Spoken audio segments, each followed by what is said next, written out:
Hi, everybody, and a very good day to everybody. I would love to switch on my lights, but my house sadly does not have electricity. So I'm trying to save my battery as much as I can. So today we have a very, very special topic that we'll be covering on the preparation in one of our preparation series, which is the preparation for speech and language therapy for post-hearing aid users as well as cochlear implants. So we're not just covering for pediatrics, we're also covering for adults. So we have a very special guest, of course, our Dr. Basha. I'm pretty sure majority of you are very familiar with our beautiful and amazing Dr. Basha.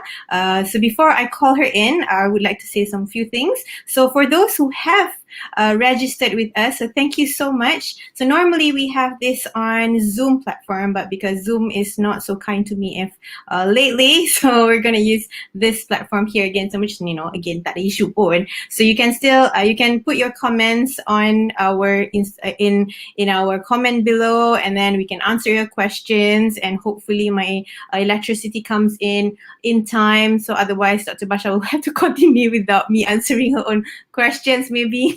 kidding. But having said that, yes, you can leave your comments at the bottom, and then we will definitely answer your questions. And apa lagi nak cakap so if you guys get to catch our advert just now, so we actually have our first production TV with TV3 starting on the 4th of July. We have Jom Kembara Utan. Kembara Utan is actually a travelogue, actually a learning platform for children to learn new vocabulary through traveling. So our mascot Utan will be there to assist you on traveling. So it starts on the 4th of July on TV3 every Sunday, 11 o'clock in the morning. It's actually Bahasa. The medium will be in Bahasa. So before I continue and continue to invite our beautiful Dr. Basha, I would like to introduce you a little bit about her. So Dr. Basha, she is known as the speech and language pathologist with a Doctor of Philosophy in Deafness Studies from the University of Melbourne. And her clinical skills are in helping children with hearing loss to develop spoken language and adults with hearing loss to improve their listening and communication skills. So obviously, Dr. Basha is very, very, very expert and in the field of oral rehabilitation, of course, hearing impairment, because I think speech and language therapy is very huge. It's okay. I let Dr. Basha explain a little bit more later if we actually get there. And her previous work experience was in teaching, learning, clinical education for students and professionals, and administration in the tertiary education. She has definitely involved in a lot in this industry, and obviously more. That's why whatever she says is like gold. Gold from anything that she says is gold if you get what I mean, right? Okay, and she plays an advisory role to the National Cochlear Implant Program. Is a member of Malaysian Association of Speech and Language Hearing and an advisor to Hear Me, a parent support group for children with hearing loss. Okay, so without further ado, I'd like to call Dr. Basha to join us on this platform. Assalamualaikum. Hello, Dr. Basha. Salam, Dr. Shasa. Panjang awak cerita pasal saya, ya? Itulah. Sorry lah ya, saya tak nampak cerah sebab saya nak save bateri. I look a bit fair because I have a lot of lights from this side. So I don't know. It's like so, and the universe is so funny, right? Just when we start to live, that's when the electricity just went off. Like beautiful. But anyway, the show must go on. So Dr. Basha, do you want to add anything else that I have explained or introduced to the public? I probably need to make a bit of clarification. I am echoing a bit, and I don't think so. because I can hear my voice. Anyway, I'm not sure if I am the expert. I probably, but I know that I am probably the oldest or the longest person who have worked only in hearing loss in this country. The expert, I tak sure. But only seeing hearing loss cases, be it pediatric, be it adult, I have done this since 2001. So Wow. it's 2021 now. It's been 20 years.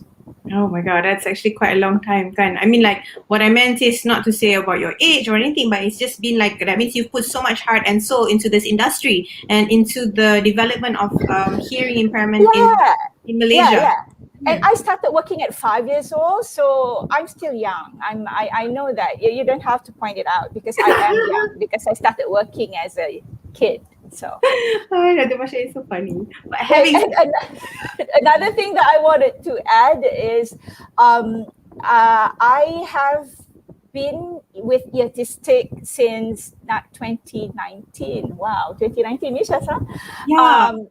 Yeah. And I was full-time with Eartistic in 2019, 2020, and up to January 2021. And then I am now with Universiti Kebangsaan Malaysia under Pusat HIAS, Fakulty Sains Kesihatan, UKM, to run a training for professionals. So I will be there for quite some time before I return to Eartistic later.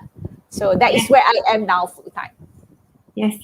I think, I mean, wherever you are, Dr. Basha, I think we will never want to let you go in any way. But having said that, for anyone else who have just met us on this platform today, I think Dr. Basha and I, we really have the same passion in definitely children and adults with hearing impairment and definitely oral rehabilitation. I was going to say like speech and language delay. However, I say it because that's quite big, right? But definitely we share the same passion, kan, Dr. Basha? Yes, definitely. And our areas are very tightly linked. We are like twins joined at the hip, kembar siam macam tu. Betul. So that's why kita perasan diri kita Syah kuasa dua tak? Okay lah Dr. Basha, rasanya kalau kita merepek ni, I think it will not end. But shall we start with the first question?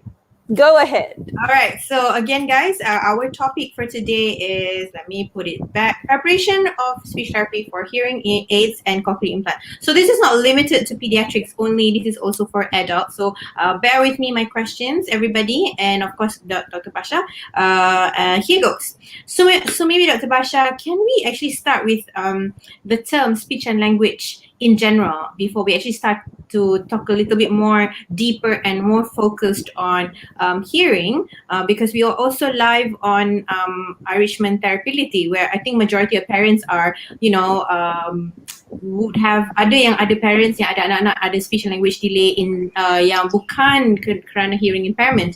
So maybe you want to start with that. And can you share with us what is delay in speech and language in the context of speech therapy, if that's okay? Okay. So just generally, speech and language delay or disorders, because benda ni ada dua benda yang berlainan. Kalau delay, maksudnya dia punya pattern perkembangan sama dengan budak yang tak ada, dengan those yang typically developing, only that they are behind. So if the child is 5 years old but talking and using language like a 3-year-old, but all the perkembangan, all the development milestones before that follow exactly the same, like those who are chronologically or age matched, that is a delay because it's lambat. However, if the child is not talking at that age, but the pattern that happened before that was haywire, was all over the place, skip this, skip that, and then suddenly the earlier milestone that should have happened at 9 months old baru happened at 3 years old, melompat-lompat, it jumped here and there, that is a disorder. So we need to differentiate that, because sometimes the delay, if we work really hard, if it's just a delay, I'm saying just in a very loose manner, it's not just, because all these issues are actually very serious. But if the delay is not that much from chronologically, from peers, from age match peers, you can catch up. You can catch up, and you can attain the level of age appropriate speech and language skills. That's delay. But if it's a disorder, it's quite unlikely to catch up. So there's a lot of people starting to be aware of the speech and language issues, and so the usage of speech delay becomes so common that it has taken on, to me, an inaccurate meaning. When it's a disorder, it becomes a delay juga. When it's actually a language delay or language disorder, it's called speech delay juga. And I am a stickler for istilah, because if we want to label or call something, we have to use the exact term, the exact name. Okay, so let me that clear the air. Okay, cukup.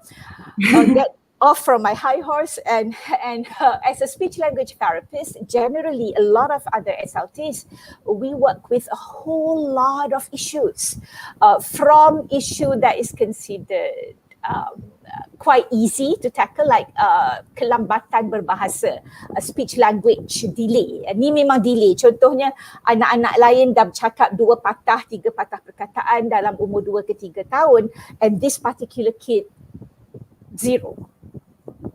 Tak, itu kalau my mom cakap, itu memang senyap, tak, okay, so that is delay, and we have done our investigation, hearing loss ruled out, all the other things ruled out. It's just simply the child is not yet talking, and we give a lot of stimulation, parents do a lot of facilitation at home, and the child bloomed. And that had happened a lot, even among my nieces and nephews. Nasib baik makcik, the speech therapist. And that's pretty easy to do. That's pretty easy to do. And also for kids, I cakap pasal kes yang senang dulu, senang quote unquote from our perspective. Tak boleh sebut R contohnya, dah umur 6 tahun, katalah nama dia Amirah.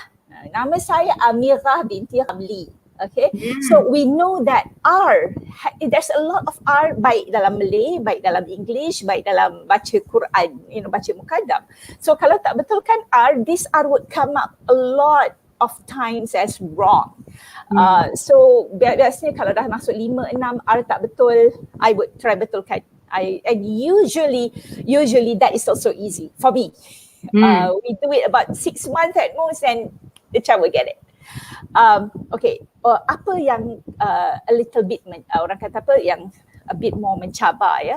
A bit more mencabar usually if the child comes with an additional diagnosis. Maksudnya dia punya kelambatan bahasa, kelambatan bercakap, kelambatan pertuturan dia disebabkan Down syndrome contohnya, autism, on ADHD, hearing loss, hearing loss, masalah pendengaran. The speech and language problem is secondary to something else. That is when it becomes more challenging, and sometimes you can bring it up. In the case of hearing loss, there are cases that you can bring it up and match with the peers who are at the same age, but sometimes you can't. And they are always delayed, at least 1 tahun. Kalau tak pun 2 tahun, if not more. And usually the results of this, bila dia masuk sekolah, academic performance and all that akan becoming more problematic, because nak sekolah kan, guna bahasa, guna pendengaran and all that, pertumpuan dan sebagainya. Apart from that, kegagapan, that is fluency disorders. So kegagapan dan pertuturan, some kids will start to show that around 3 years old. Some will spontaneously recover, macam hilang sendiri. That's what spontaneous recovery is. But some don't. Bila yang tak tu akan berterusan. And that can actually be helped, be facilitated by speech language therapists. And we know there's a lot of, orang-orang ternama, orang-orang yang terkenal. Presiden Joe Biden started as a kid before. Siapa? Ed Sheeran. Ya betul, saya sebut penyanyi tu kan? Ed Sheeran. Okay, tak pandai. Ya, jangan mana-mana je. He also started as a kid and he said he was the awkward kid because every time nak bercakap started, tapi bila nyanyi lancar. So that's also other speech and language therapist. Dyslexia, some therapists with are trained to help in literacy. Can we move to adults? Voice disorders, a lot of occupations actually terdedah ataupun high risk untuk voice disorders. Cikgu contohnya, ataupun penyanyi, lecturers, penyanyi yang memang menggunakan. Sudah ada single ni macam nervous lah sikit.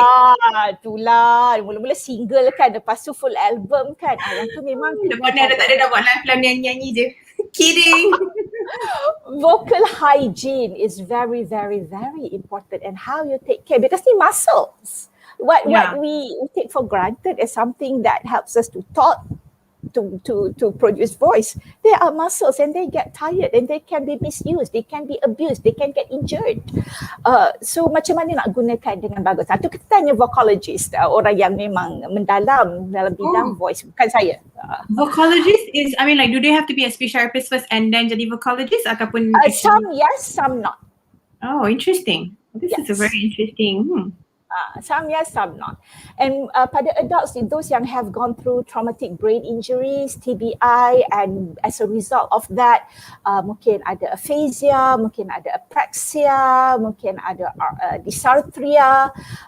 Semua ni, aphasia banyaknya kesukaran untuk berbahasa, menggunakan bahasa. Contohnya kalau macam dia nak sebut something, dia nampak kerusi, dia nak cakap kerusi itu susah sebab dia nak dapatkan perkataan kerusi dalam kepala dia, ada word finding difficulty.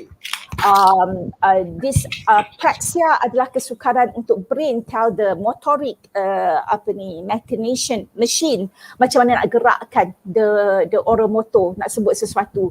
Dysarthria berlaku pada peringkat otot, the muscle level, macam mana nak menyebut sesuatu. Contohnya kalau kita ada mati ikan, ulcer, nak sebut setengah bunyi tu macam nak kena alihkan sikit sebab kau tidak sakit. Itu a little bit lah kalau nak kata macam dysarthria, because you know how to do it tapi tak boleh sebab muscle tu nak kena jaga, dia sakit ataupun dia tak boleh nak bergerak or whatever.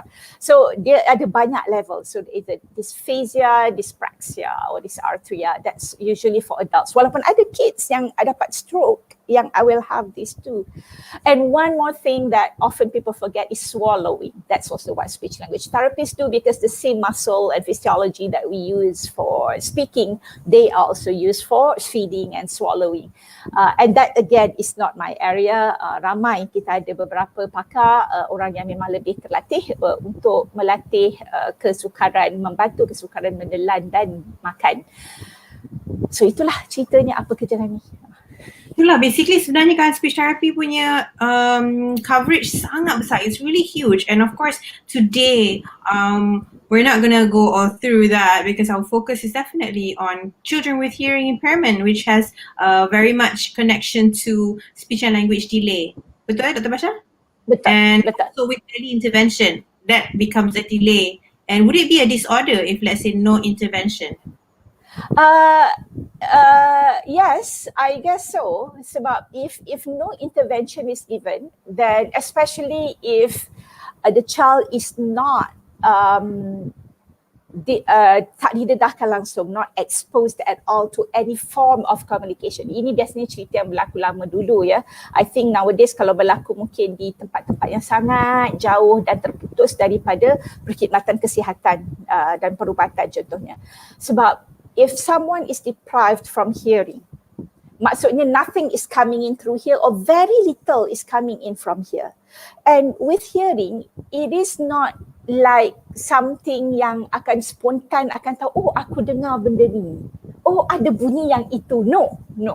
It doesn't happen spontaneously unless you teach the brain that I hear this and that is the sound, and you have to hear it many times to know what is the meaning of it, especially when it comes to speech.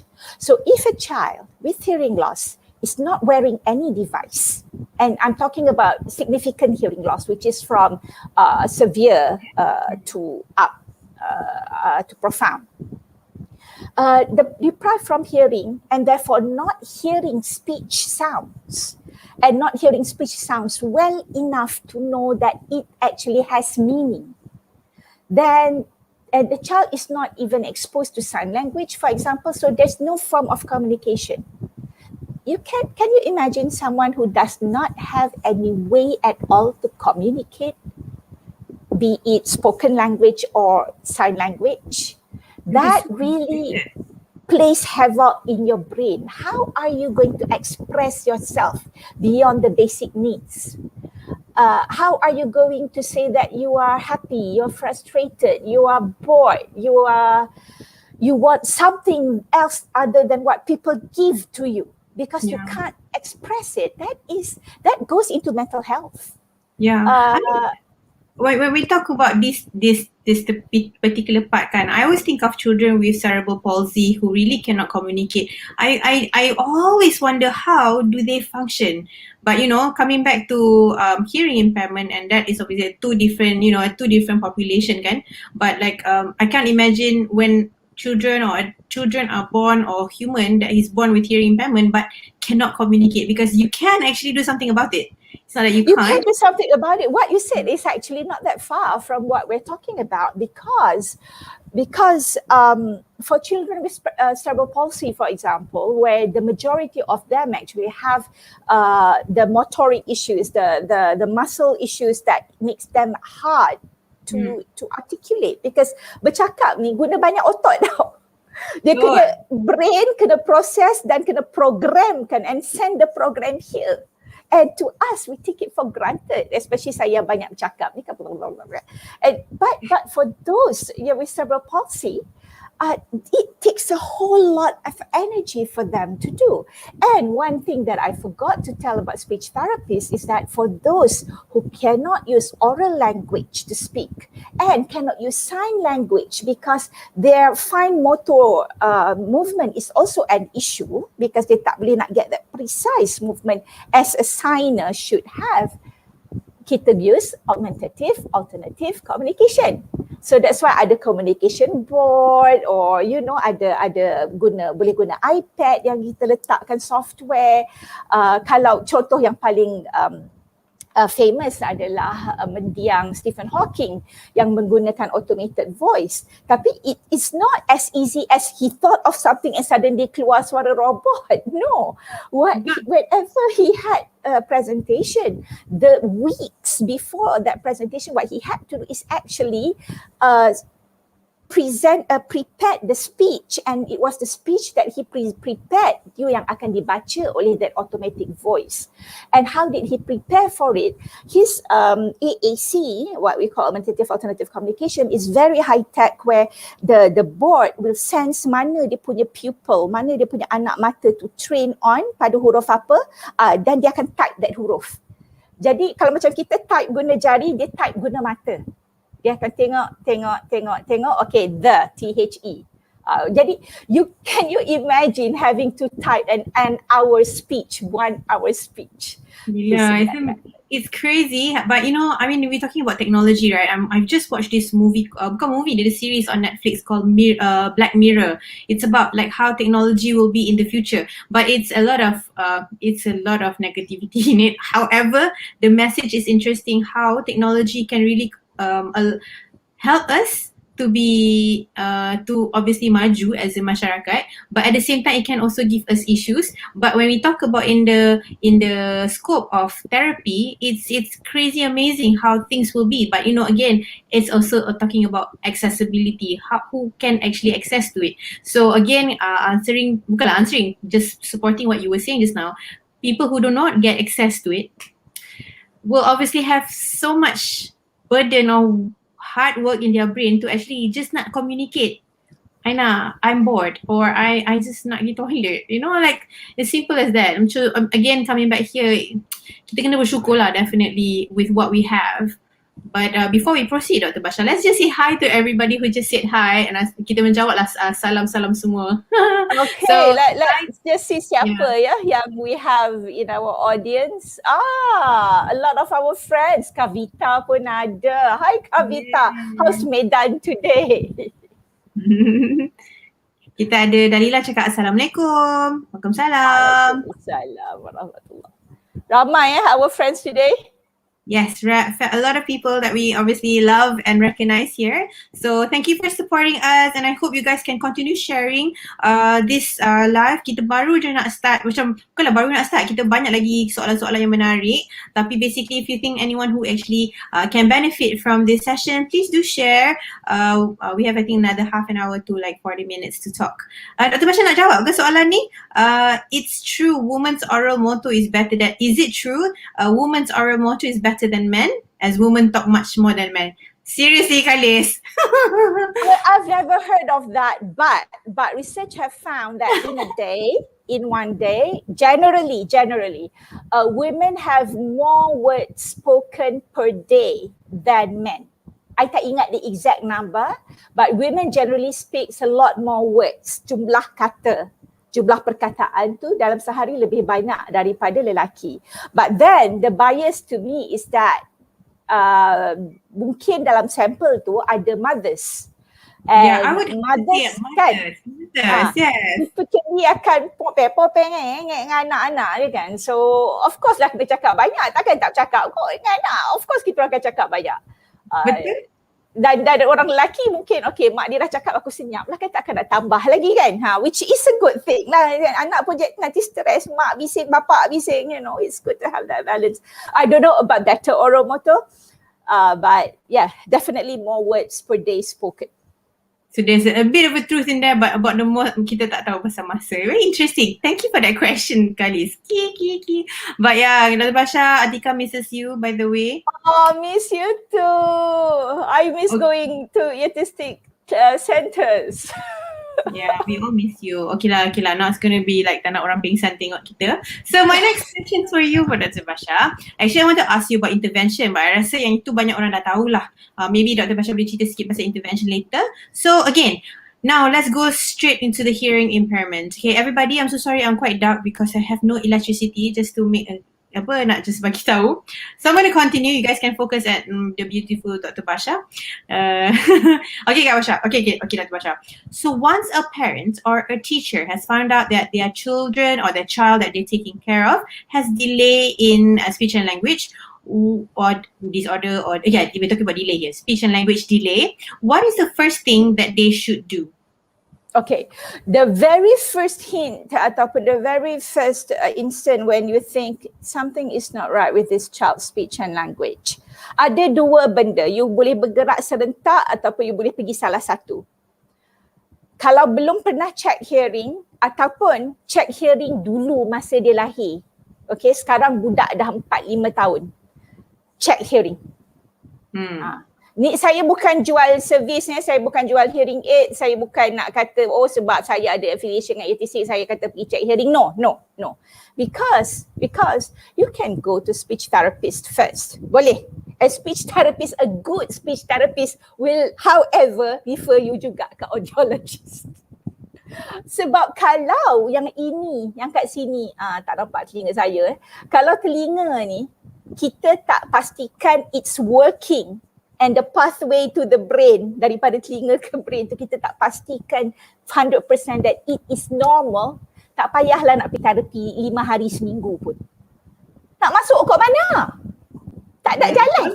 Okay, so dua benda. First, either audiologist dulu ataupun speech therapist dulu. But if you pergi juga speech therapist, speech therapist akan cakap pergi audiologist juga. Kita orang kena akan buat referral. I guess the first thing kena pergi professional terus kan? Yes. Yang saya kata jangan pergi adalah nak minta air penawar ke, ada dukun nak bagi ringan mulut daripada berat mulut nak bagi ringan mulut, ataupun minum air yasin ke. Setakat yang saya tahu tak ada budak yang spontan boleh baik selepas mereka buat perubatan alternatif. Tapi kalau kita dah usaha cari yang ni dan nak tambah sedikit sebanyak perubatan alternatif, up to you. Up to you. I'm not recommending, I've said up to you. But the first thing that you need to do, audiologist and or speech therapist. I totally obviously agree with you. And of course, my next question comes, my point kat sini lah, do you agree with me that hearing should come first? But obviously you've already answered that. But how does an audiogram important for you to pursue speech therapy? Speech assessment. Okay, because kalau audiogram tu looks normal, orang yang macam saya pun actually dekat 8K dah tak normal, dah ada mild hearing loss, aging. Tak, baru 25 tahun kan, tadi kata boleh 25 tahun. But anyway, kalau audiogram tu look normal, then kita tahu it's not about hearing. And then kita attend to the case, kita manage the case as a therapist dengan cara yang ini bukan hearing loss. Tapi once the audiogram to the therapist looks ada hearing loss, be it at any form, dan kita nak kena tengok how much hearing, yang apa bunyi yang budak tu boleh dengar dengan audiogram yang rupa macam ni. Audiogram semua mana sama. Ada yang rupa cookie bite, ada yang rupa macam gunung, ada yang sloping macam ni, ada yang reverse sloping, macam-macam rupa lah. Okay. Itu baru sebelah telinga, kalau tak kiri kanan pun nanti lagi lah banyak dia punya morphology, rupa bentuk, corak-corak dia kan. So looking at that, as a speech therapist who only works with hearing loss, I need to predict bunyi apa yang budak ni boleh dengar. Is it low frequency? Is it high frequency? Is it mid frequency? Is it only vowels? Adakah dia mendengar bunyi-bunyi berdesir macam adakah dia mendengar bunyi-bunyi tu? Jadi kalau bunyi-bunyi ni adalah bunyi-bunyi yang dia tak dapat dengar, then that makes sense kenapa budak ni kalau bercakap bunyinya sebab dia vowel is the easiest thing to hear because it is the most powerful sound when you look on the spectrogram. Okay. So bila kita confirm, kata dah buat test kumpul semua, dah buat PTA, buat OAE, buat ABR, apa semua benda kumpul dan memang tu hearing loss, then fitting is important. Fitting is very important. Now I bercakap macam lah, I audiologist kan. Tapi bukan audiologist. Nanti kalau siapa tak tahu fitting tu apa lah, fitting hearing aids. Nak pakai kan. Alat bantu pendengaran. Hearing aid ni bukan jenis pergi kedai, I nak warna pink, I nak yang kecil lepas tu pakai. Tidak. Dia idok macam tu. Dia banyak proses. Siapa yang ingat dia boleh pergi kedai tunjuk-tunjuk macam beli cincin kat kedai emas, silap. That's not how you buy hearing aids. Dia memang a very personalized service. Dan kalau masa you tengah nak tunggu ataupun in between session dengan you punya audiologist, jangan lupa your appointment dengan speech therapist. I know that some speech therapist kata alah hearing aid dia tak selesai lagi, buat apa nak jumpa dia, budak tak dengar pun.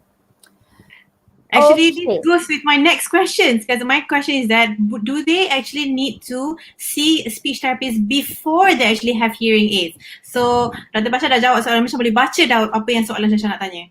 I can read your mind. Great. I know, right? Think alike. Okay. Kalau this is how I do things, right? Because I only do hearing loss cases. Biasanya when a child I'm talking about pediatric especially, when a child who has never had any intervention before, there is a lot of things that you need to help the child in terms of communication yang tak perlu dengar pun lagi. Maksudnya, dia tak perlu fit hearing aids cantik, elok, molek baru boleh nak start therapy, because ada beberapa kemahiran lain yang kita panggil pre-verbal, kemahiran sebelum lisan. Yang budak tu biasanya tak dapat because the child had been growing up without hearing, and what perangai quote unquote, dan parents bias sebab parents thought oh budak memang macam tu, when they do not realise that those are not the typical behaviours expected at that age. Contohnya lah, kalau macam budak umur 4 tahun, 3 tahun lebih umur 4 tahun, masa tu dah baru nak diagnose, dah kira terlambat. Saya bagi ekstrim lah, pada saya kalau 2 tahun lebih tak diagnose pun dah kira lambat. Anyway, so kata 3 tahun lebih baru nak start pakai alat. Dan budak ni sangat biasa nak apa-apa daripada anybody at all, at whenever time, wherever the place is, dia akan kabut. Orang Kedah cakap kabut, dia main ambil, dia rampas. Ambil lah, dia pakai rampas je. Dia pakai rampas. Dekat tangan orang ke, dekat ribu orang ke, atas meja siapa ke, dia nak apa-apa dia pergi ambil.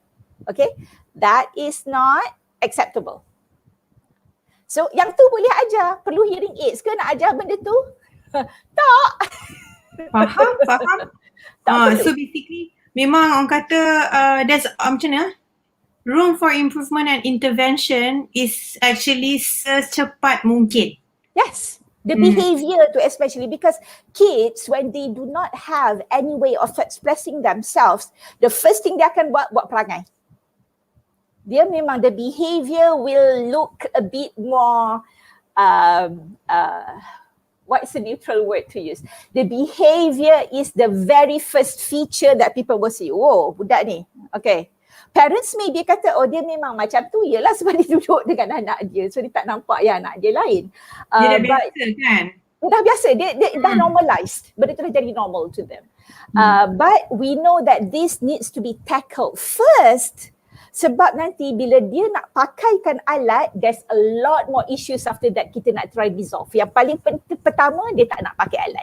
Nak pakai itu macam nak berperang, macam nak sembelih kan orang tahu. Kalau letak ni macam lock, macam rugby punya headlock. Nak kena rough and tumble just to actually just pakai untuk pakai alat kan? Ya. Yes. So mana-mana benda, especially the behavior or the preverbal skills yang kita need to intervene sebelum dia fitting. That's why to me, kalau macam setengah panel kata, wah anak I tak pakai alat lagi, tak payah jumpa you dululah. I macam, okay, let's talk about this.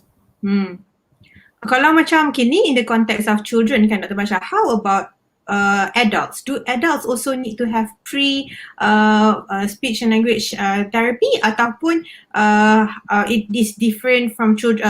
It's different from children because obviously children is habilitation, adults is rehabilitation. Would it be the same? Adakah sama?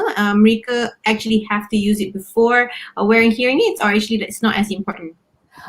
It is very important, but first of all, I want to praise you. Sebab tak ramai orang guna habilitation versus rehabilitation in a very precise manner, that in the way that you just did. So thank you Dr. Shasa. Saya suka orang-orang yang tepat guna istilah ni. Okay. Alright. Habis bab tu. Yes, for adults, yes. Because if it is an acquired hearing loss, but adults ni come to us presented with a different sort of scenario. Let's say scenario paling senang, quote unquote. There's no senang, but actually, some are more challenging than others. So katalah acquired hearing loss. Acquired hearing loss meaning before dia hilang pendengaran, dia dah bercakap, dia memang ada normal, dia tahu what it is to normally speaking and normally hearing. Okay. So when they come to us, they can still speak. Tapi bila kita balas balik cakap kat dia, yang tu dia macam, apa orang ni cakap, because they can't hear ataupun the hearing has deteriorated so much. So if this is the case, what I need to do is I need to have a baseline. Baseline ni maksudnya result assessment, nak tahu, okay, dekat sini sebelum pakai alat macam mana performance dia. Kefahaman dia macam mana, auditory memory dia macam mana, dia dengar bunyi sebiji tanpa makna macam mana. Kalau kita bacakan satu passage, satu ringkasan karangan ke apa, lepas tu kita tanya balik soalan kefahaman dia yang kat situ macam mana. I need to get all this supaya bila lepas fitting dah pakai alat dan kita train dia untuk dengar, dan fitting becomes more more precise. Apa istilah, kalau kan fitting awal-awal kita buat just a generic one sebab kita berhati-hati kan, tak nak terlalu. Yes, more specific, orang kata fine tuning. Fine tuning. As it gets more fine tuned, kita train dia lagi supaya brain tu boleh terima bunyi tu. Kita buat balik semula all this assessment, nak tengok. Okay, before awak pakai alat macam ni result awak, sekarang awak dah pakai alat 3 bulan, macam ni result awak. Contohnya, this is about the patient that we are both managing, without mentioning the name. Sebelum dia CI, yang ni pakai CI, dan dia pakai hearing aids for a while, for a long while actually, dan tak ada benefit sampai dia tak pakai dah hearing aids dia sebab sakit kepala dengan tinnitus and all that, semua menambahkan so dia give up dengan hearing aids dia. But before CI, I had to see dia boleh buat 6-link sound tak, dia boleh buat reading tracking tak, bila kita baca kita stop, dia boleh sebut tak apa last word yang kita stop tu. It is, so a lot of the auditory memory and whatnot, and he could do zero. Zero. Reading tracking tak boleh, 6-link sound tak boleh, anything at all. Kalau dia tak boleh tengok, dia tak boleh. And in fact, bila we were on the screen and I'm trying to speak with him, memang tak boleh langsung. It doesn't matter how I tried, he could not understand at all apa yang I cakap, unless wife dia yang bagi tahu dia balik apa yang I cakap. Itu pun wife dia cakap macam menjerit-jerit, dan dia memang kena really look at wife. Dia betul-betul kena lip read untuk memahami. So basically the sangat highly dependent on the visual, sangat highly dependent. And now dah berapa bulan post implant? 3, 4, lebih kurang lah. Almost 3. I mean, almost 4, tapi I think 3 lagi ya. Yeah, 3 to 4 months post implant, post switch on of implant. Cepatnya masa berlalu. He now can understand what I said in English. Their first language is not English. He can understand what I said in English through this, through teletherapy, online therapy or online communication. And I'm not the first language is Arabic, so because I'm not an Arabic speaker, but what I did with him was I bacakan ayat lazim, I bacakan satu ayat, and then I give the context is that any ayat that I will read to him is from Juzu Amma, the last Juzu. And I read that phrase and I ask him to repeat. And this is through teletherapy, through computer. And it is hard to do this through computer. And I didn't let him see my face. So he just listened to my reading and repeat. So he could do this 100%. MashaAllah, it's amazing, kan? Like, I mean, in the end of the day, our job for both of us, kan, Dr. Basha, I think that's the beauty of it, right? When you actually follow the right path, you do the pre and post rehabilitation properly. Let's say tak kisahlah hearing aid, audiological and of course speech therapy, the results is there. Tapi memang definitely, I honestly nampak perbezaan dia memang ketara sangat. And I cannot imagine kalau let's say dia tak buat speech therapy, whether he would actually develop this quick of rehabilitation, this quick of progress. Dia punya skill acquisition ni kan. Skill. And if I didn't see him before implant, I would not know what he can do, what he cannot do. So I need to have that baseline. I really need to have that. And if the hearing is better, the understanding of speech is better without dependency on lip read, you can also see his face and his overall mannerism. Whereas before implant, he looked quite withdrawn, and the only person that he would be looking at is his wife, because that is his source of communication with the world. Without the wife interpreting whatever everybody else is saying, he would be lost. So there is no direct communication with anybody else except the wife. But now, like even on computer, he's talking right to me, and I thought like, in 4 months, really?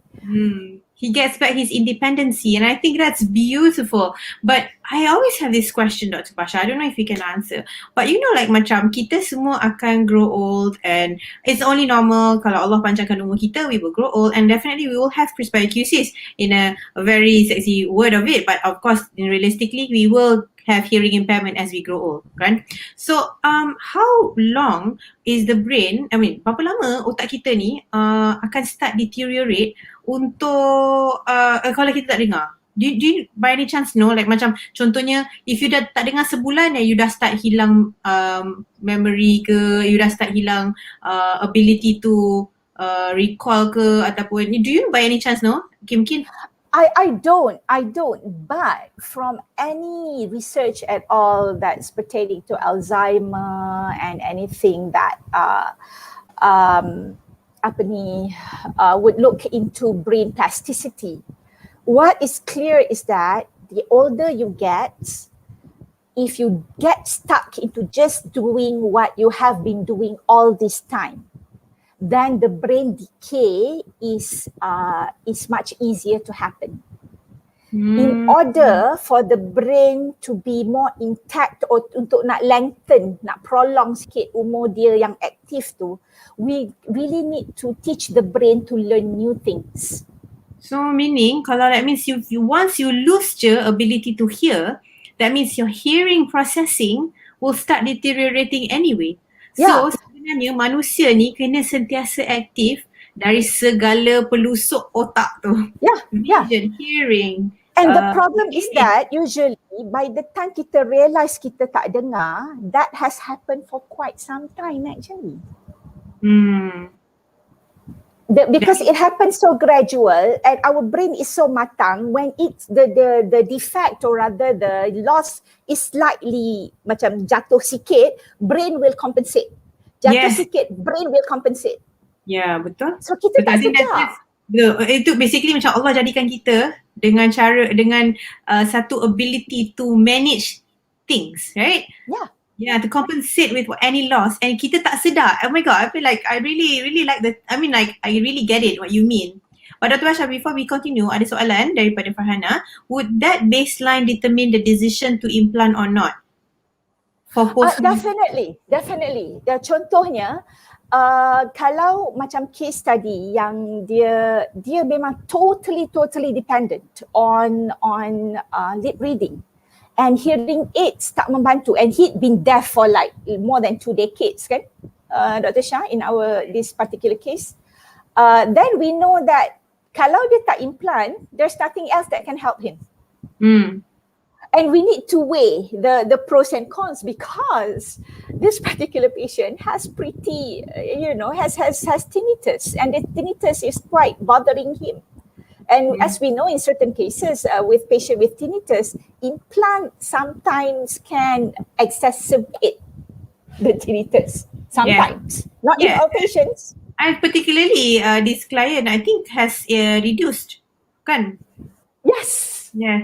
So again, these things tak boleh nak janji lah kan. Tinnitus is definitely how you are wired, and again, where is the where in the auditory pathway that has caused you tinnitus. But definitely, I think pre-assessment will definitely define how quick an emergency would the cochlear implant needs to be.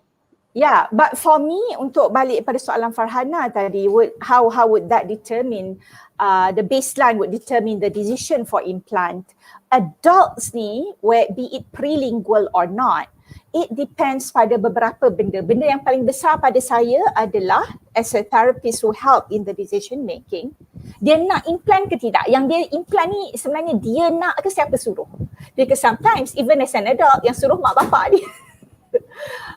For some reasons which I thought like why dia nak sendiri ke tidak, and sometimes orang geriatrik warga emas anak-anak dia yang nak diimplant, dia tak nak. So we need to get straight from the horse's mouth, do you want this, kalau dia jawab anak saya lah, I probably would be very hesitant because tuan punya badan sebenarnya tak nak. Okay, that's first. If we have determined, confirm yang nak tuan punya badan cakap ya, alright, apa expectation? Sebab I also have patients who have prelingual loss. Kita tak sure dia punya deafness tu bila, tapi dia kata sedar-sedar hidup dia memang dah pakai hearing aids daripada kecil. Okay, so it has to be very early, and in fact dia memang dalam deaf community yang signing, tapi dia boleh faham somewhat. So my suspicion is maybe masa dia kecil dia punya hearing loss bukan tahap teruk macam sekarang. Because kalau tak, there's no way dia boleh faham spoken language. Betul? Then I tanya, what is your expectation? Kalau dia kata, oh supaya saya boleh bercakap jelas dengan orang lain, then I go, kalau nak betulkan sebutan pada umur 35 tahun, even pada umur 25 tahun nak betulkan speech, nak bagi precise, I'm sorry, the answer is no. But if your target is that so that you can understand, you can hear spoken language and help you to understand better than now. That's one. And you also want, like right now, you have severe hearing loss and you want to stop it from going profound. Yes, implant. Untuk better auditory memory, to a certain level, better understanding, better hearing. Okay, that which leads to you being able to somehow be in the spoken language environment, yes. But to make you bercakap pompang-pompang macam Dr Basha, I tak boleh lah. Dia kena melalui proses Dr Basha untuk jadi Dr Basha. So apa dia punya expectation? Faham. Faham. Okay, so that was I think that was really interesting insight to me lah. Other than the fact that we actually go through the same journey with this client, but I hope everybody else yang listen to actually learn or get something new. Okay, so my next question for you, Dr. Basha, is that we're gonna go straight into post CI dengan hearing implant, cochlear implant. What is actually the role of parents? And how far and how important it is, and I mean for new, let's say we have any new parents kat sini yang baru nak bagi pakai cochlear implant kat anak diorang, do you what kind of support and how long would this parent have to be actively involved in this child's development of speech and language?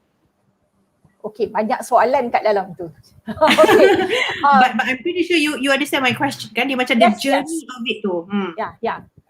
To me, the role of parents just so integral to the extent that if there is no particular parent or particular parental figure, mungkin anak ni tak duduk dengan mak bapak kandung for whatever reason, tapi dia ada macam datuk, nenek, mak bapak angkat dia memang dia duduk sekali dan orang ni adalah the parental figure to the child.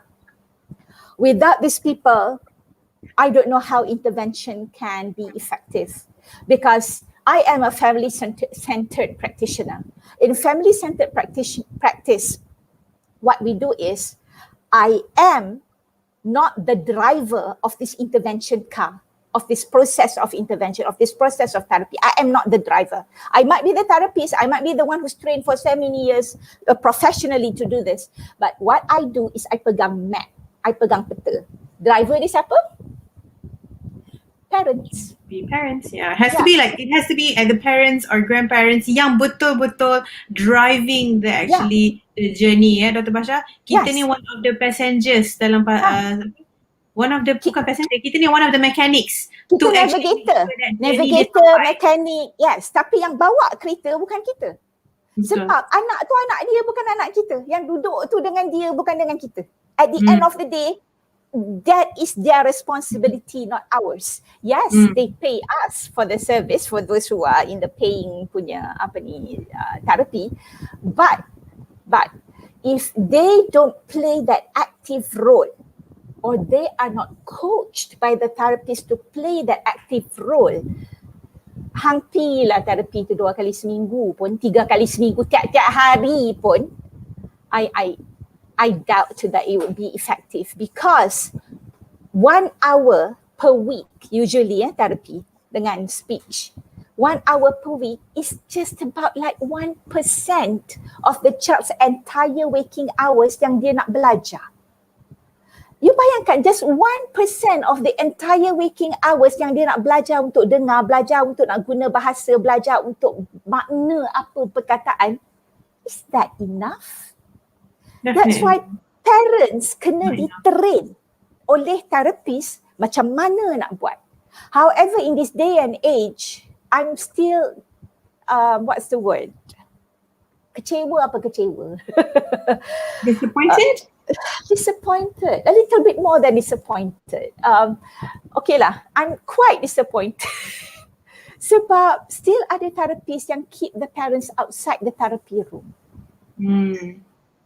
If you keep the parents outside the therapy room, and towards the end, if the parent is lucky enough, you call in the parents dan cakap, okay, nanti balik rumah, you buat ini. Ya.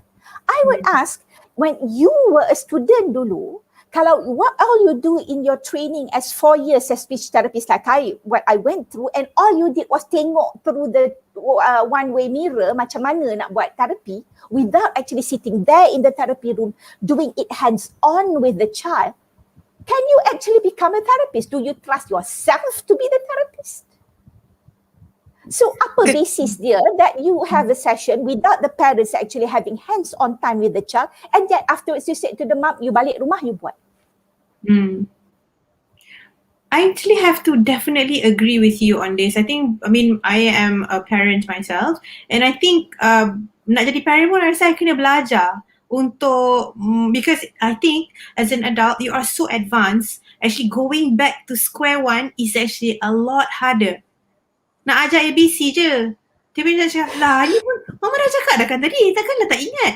You know, like, so it is even more challenging for parents with children yang ada speech and language delay. Therefore, I think it's very imperative that they actually stay in the session to actually facilitate their own children, because again, even parents kena belajar balik. Yeah. Because we forgot, we have left our childhood a long time ago. We forgot how it is to be a child. We forgot how it is that's going on in our head as a child. And usually for parents, for adults, what we are doing right now, tangan je yang buat. Mata tengok situ, otak dah fikir lepas ni aku nak buat apa. Ya, betul. Okay? Dengan ada social media ni, lagi. Lagi kan? So this is the thing that we need to train, especially, okay, kita lompat between adult and child, I think that's alright. Especially with young children.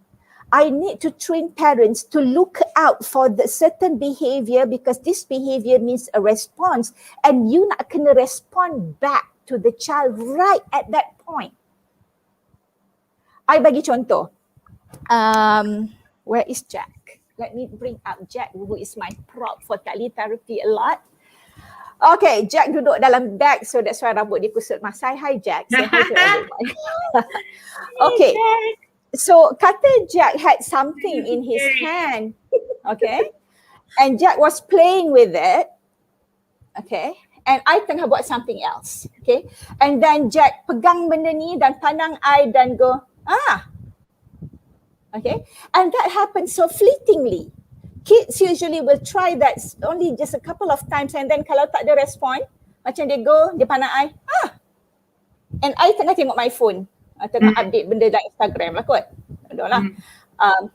Terasa. And then, janganlah terasa. Sebab this is what happens to mothers. No. Let's just be realistic. This is the modern issue. Yes.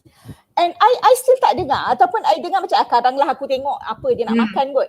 Dan bila tak ada respon, they just continue main seorang diri. Okay. And I've just learned, this is very new information that I learned from my AG Bell Spoken Language, Listening and Spoken Language Symposium in the last 2 nights. Saya tak tidur daripada 7 petang sampai 7 pagi, 2 hari turut. Hari ni tidur 4 jam je. Amazing. Anyway, what I learned is that particular behavior, child playing with something and then look at adult and vocalization, that particular gaze and vocalization behavior is among the biggest predictor untuk later language development. The more they do that, the better their language after that, the bigger the size of the vocabulary.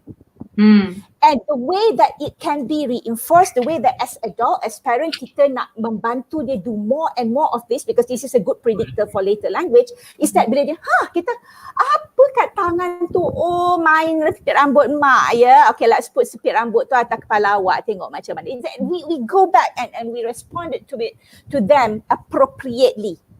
But if that is ignored, what they will do is they do less and less and less of that behavior. So that supposed predictor for better language later becomes less and less and less reinforced. Again, I think focus is definitely the key when you are actually doing apa nama dia speech apa when you're actually doing any kind of rehabilitation sebenarnya dengan anak kecil, and definitely again you need to be with them. Macam sekarang ni tiba-tiba anak I termasuk, so macam Tak hilang. apa, panggil dia. Hai No, my Zidan. Zidan memanglah biasalah kan, but nampak tak, anak I totally agree with you. I think focus is important.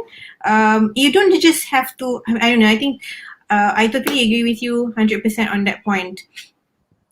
Okay, so I have a lot more question ni Dr. Basha, tapi kita dah 3:30 tau. So can I curi another 10 to 15 minutes? Is it too much for you? Okay, 15 minutes max. 15, okay, alright. I have 52% battery lagi. So hopefully this phone cepatlah electricity come back to me. But having said that, I really want to ask this question, Dr. Basha.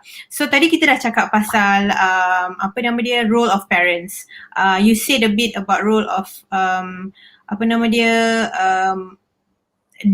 parents being the driver. How about the partner? Very quick one, Dr. Basha. About the adults and their partner. Is it important that their partner is with them? Yes and no. Yes and no, because there are adults who are by themselves and they attend the session by themselves, and usually these are people who are very very determined. Dia memang bersungguh that they will do it, and because kesungguhan dalam diri itu kita nampak, we trust that they will do these activities at home. The only thing is that who will do this activity with them, because they need to hear whatever things that they are going to practice from somebody else, especially in the beginning, listening from, say, computer or from the radio. That is much more difficult from listening to live voice, because computer, radio, it comes from one machine and it goes into the other machine, which is the hearing aid or cochlear implant. So machine to machine. Yeah, that is much harder to hear berbanding dengan listening from live voice. So usually I would check with the patient, who can help you with this? And usually they would say, okay, my friend, my girlfriend, my boyfriend, whoever lah, boleh. So with adults, it's not that orang kata apa crucial to have somebody else, and sometimes even they don't want other people to be part of their therapy journey, of their oral rehab journey, for whatever reasons, and I respect that. Yelah, everybody has their own preference kan, Dr. Basha? Yeah. Interesting. I mean, so again, coming back to that, it's actually habilitation and rehabilitation. Therefore, a partner or someone, you need to have a driver for habilitation, because it's something new. It's something yang tak pernah dengar. You basically start from scratch. Whereby, if something acquired for rehabilitation, it's probably not as important, but if you have, it will be quicker. Macam contohnya our patient just now that you were mentioning, right? I think what to me lah, I personally think that dia punya support system is so strong, from the wife, from the kids, and of course, dalam pandemic ni yang balik-balik tengok muka sama je kan, but then like because of that, orang kata macam latihan to be. Every day you get that kind of help, and then of course additionally we have speech and language therapy from Dr. Basha. I think that just make it even more, orang kata kalau masak tu, you cukup rasa. Ingredients semua cukup, therefore dia jadi satu, orang kata setiap kali masak tu jadi meal yang sedap. So ada je improvement. Therefore I personally feel that way lah. Yeah, so that comes to my next question, Dr. Basha. Do you find that due to this pandemic, therapy gets more difficult for you? Oh no, not at all. So why is that? Maybe you want to share.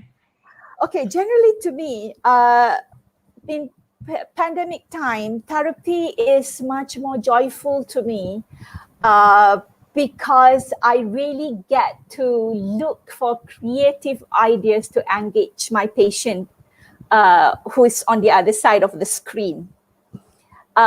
But the caveat is that I started doing teletherapy before the pandemic started.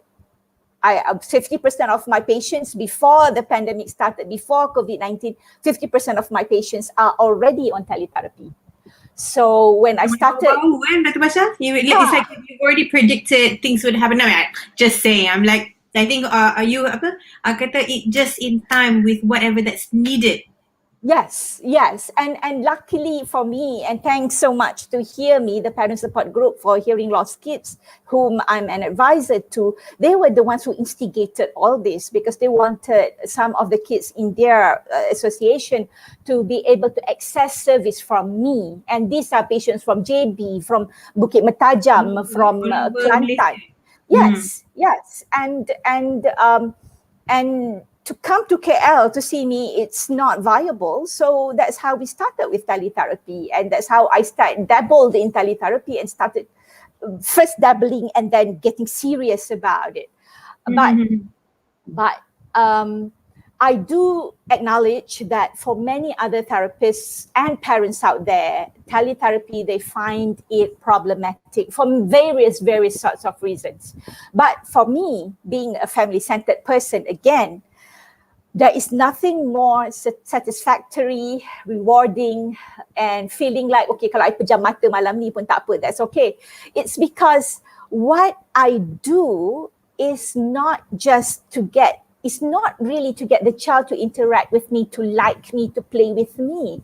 It's to see the incremental progress that the parents do with the child and how this parent-child interaction beautifully progress from tak reti nak cakap dengan anak, tak reti nak turn taking, tak reti nak pausing, tak reti nak wait, tak reti nak join reference, to just having a back and forth interaction macam mak atau pak tu yang therapist. And that is the joy.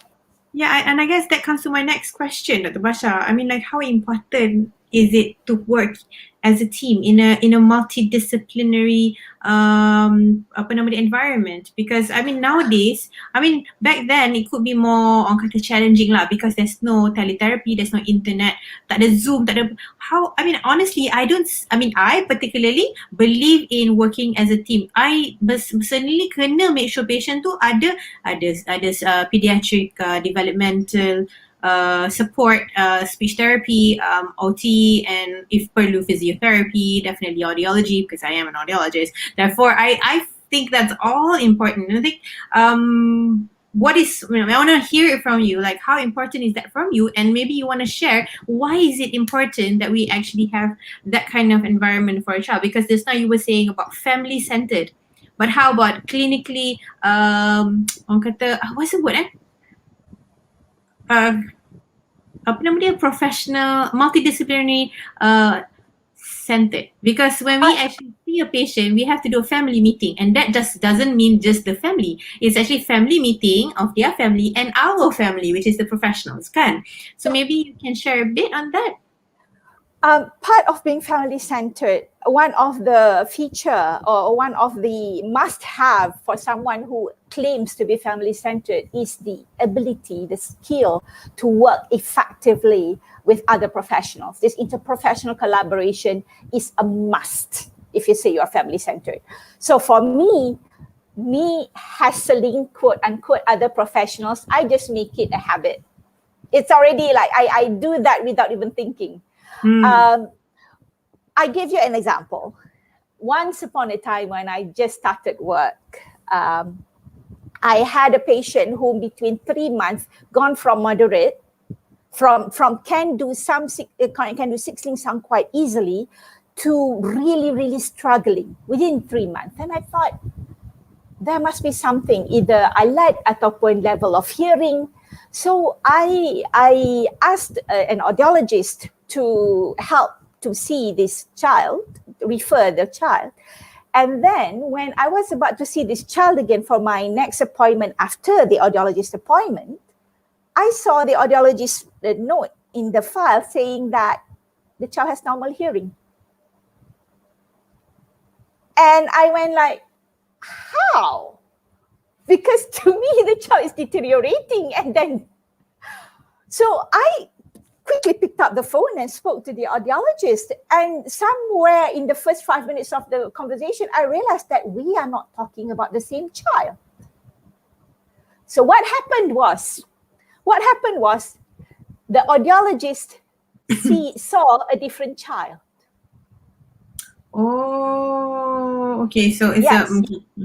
Yeah, there's a there's a mistake there, but to me, if I were the audiologist, if I had received a referral letter with a concern from the speech therapist saying that this child might have deteriorating hearing level, and then I found that the child has normal hearing, to me, the first thing I would do, I pick up the phone and say, Basha, patient you refer ni kan, actually normal hearing. Then I wouldn't have to wait another 2 weeks when I was meeting that child to find out normal hearing, really? So this interprofessional connection or interaction or communication, you don't have to wait only for referral letters.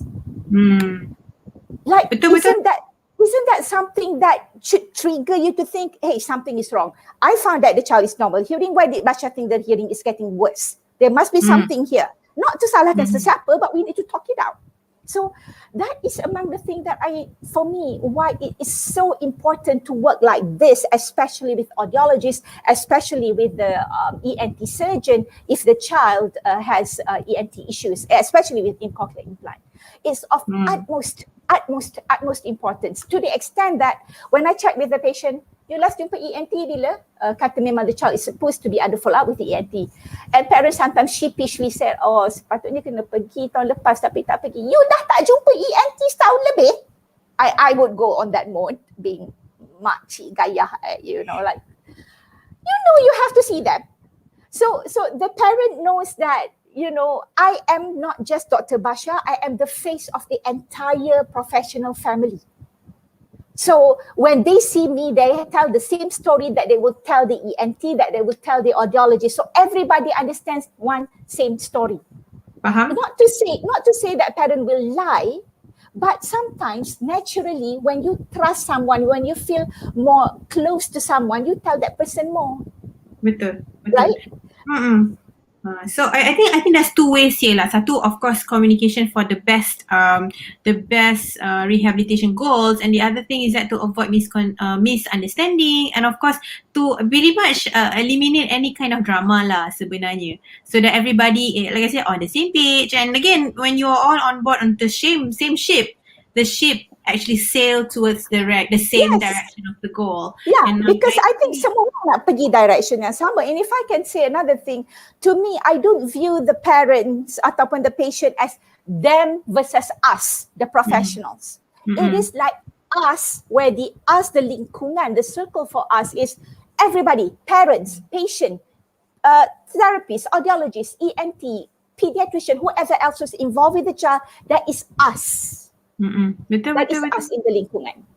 Yeah, I totally agree with you.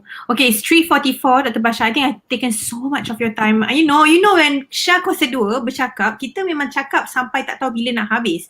So I have, there's one last question. I understand you need some rest because you actually have a patient after this.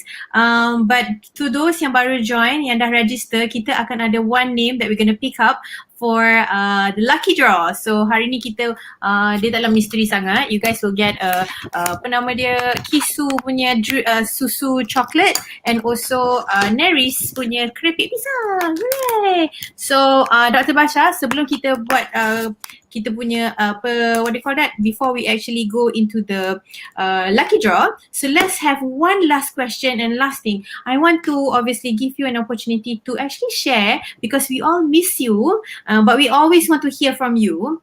What would be do you want to have any final untuk today punya session, any final advice for people, final advice or final sharing that you want to share to those are here, because I think a lot more professionals are here in this house, but kita ada juga parents in the context of speech therapy in preparation pre and post hearing aids or cochlear implant. Okay, I think I go for parents lah. For professionals, I think you know where I am, you know how to contact me through Facebook or through email or whatever, and I care more for parents sebab parents ni dia patah kaki sikit, they don't know where to go.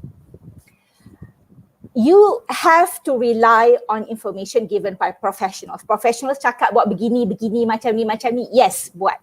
But balance that a bit with your common sense. Contohnya, if you know that the professional had said, oh anak you ni dah lambat datang kat kita orang, kenapa you delay, so you tahu, okay aku dah lambat bawa anak. Alright, nak kena cepat. But the next appointment you dapat untuk anak you nak jumpa that professional is lagi 4 minggu, lagi 5 minggu. Between that you nak buat apa? Jangan duduk tunggu. Jangan kata dia tak bagi appointment pun, habis tu kami nak buat apa? Kami tunggu je lah. No. Use your common sense. First thing, get in touch with persatuan. Hear me contohnya. You know, get in touch with other parents and tanya, you buat apa untuk anak you?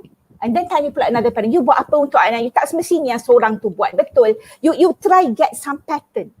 Or tanya kat tempat, eartistic, setahu I banyak memberikan khidmat nasihat free of charge. Betul tak Shasa? Orang just write WhatsApp, eartistic, you all ada tak ni, just bagi khidmat nasihat je untuk bagi tahu, nak channelkan ke mana-mana yang tu boleh buat free of charge. Right? Betul. Actually kita more than happy to assist sebab kita memang definitely we are here to make sure that the nation actually gets the best. You tak beli barang pun tak apa. You know, yang make sure kita nak pastikan you dapat pertolongan. So jangan duduk dan tunggu. Hospital tak call pun kami ingat okay lah. No. Tu bukan anak depa tak call lagi setahun pun tak jadi apa. Ni anak hang. Okay, so don't just sit and wait. Do something. Okay, dan make sure tempat yang you nak bertanya tu orang yang betul lah. Janganlah pergi tanya bomoh, tanya orang yang nak bagi air jampi ke apa. Betul. Nasihatlah saya. Yeah, though I think get the right advice kan Dr. Basha. I think that's very important. I mean, kita sentiasa ada je topik yang kita akan cover setiap minggu, setiap hari dekat Eartistic. And of course kita ada these buttons all over on our Facebook where you can actually PM, boleh WhatsApp. So, it's not just kat Eartistic lah. I think every majority places yang ada service yang sama mesti would love to bantu. So definitely thank you Dr. Basha for being with me today for our preparation series. I know that a lot of parents would just come back and listen. We'll keep this we'll keep this video for a while, and of course kita akan remove eventually. So if you know anyone, just share the link ya guys. So it's time for us to choose a winner. So mari kita randomly pick siapa bakal dah dapat jawapan. Dalila Idris. Congratulations. Congratulations Dalila. Okay. Apa dia Dr. Basha? Congratulations to Dalila. Yes, congratulations Dalila for winning this week's lucky draw. So nama-nama ni hanya untuk orang yang register tau. So kalau korang semua nak cuba nasib korang, next week kita ada dengan Dr. Nurhaniza. We will be talking about vestibular. And also next week on Sunday is actually EHCC. Yeah, congratulations Dalila. Kita akan ada our first production TV is called Jom Kembara Utan. Our mascot Utan who wears hearing aids akan berada di TV3 setiap pagi hari Ahad jam 11 pagi. And there's a wonderful sharing, a wonderful news yang kita orang so nak share. Actually setiap minggu juga kalau anak-anak yang ada hearing impairment tapi tak mampu nak beli hearing aids, kita actually buat hearing aid giveaway setiap minggu. Betul tak ni? Okay, yelah Ustaz. So we actually doing a giveaway. So Utan wants to give away hearing aids to anyone yang tak mampu. Definitely boleh tengok Jom Kembara Utan, jawab soalan mingguan. Lepas tu masuk kat Jom Kembara Utan, dia akan ada you need to answer and then just say that you want to win a hearing aid, a pair of hearing aids. And nanti kita akan buat mingguan, buat live untuk pilih siapa pemenangnya. So kalau you guys know anybody, just let them know that there will be a free hearing aid giveaway. Tapi dia punya terms and condition, it has to be definitely kanak-kanak, kasi it's a kanak-kanak punya show. Okay, so when I say kanak-kanak tu, it's actually umur daripada 18 ke bawah. Okay, so Dr. Basha, again coming back to you. Thank you so much for your time, and I never not enjoy having you in my live show talk show, we miss Dr. Basha at work, and I know you're doing so much for the nation right now to get more professionals to help more children and adults with hearing impairment in the oral rehabilitation punya segment of this industry. Anything else, Dr. Basha, before we leave? That is, I think I've said whatever I wanted to say, and I want to thank Yatistik and Dr. Shah for this opportunity untuk ber-live FB again after so long tak ber-live FB. And kalau ada apa-apa topik lagi, janganlah malu segan jemput saya. Oh my God, I nervous nak jumpa Dr. Basha yang sibuk selama selalu. Tapi again, thank you Dr. Basha. I love having you around, and insyaAllah we'll have you on board again. Thank you everybody for listening. Kalau ada soalan boleh PM kami. Kalau nak jumpa Dr. Basha pun boleh PM kami. Kita boleh direct you to Dr. Basha. Thank you again Dr. Basha. Have a good rest because you just slept at 7 this morning. And thank you everybody. Have a good weekend. Assalamualaikum. Bye. Bye.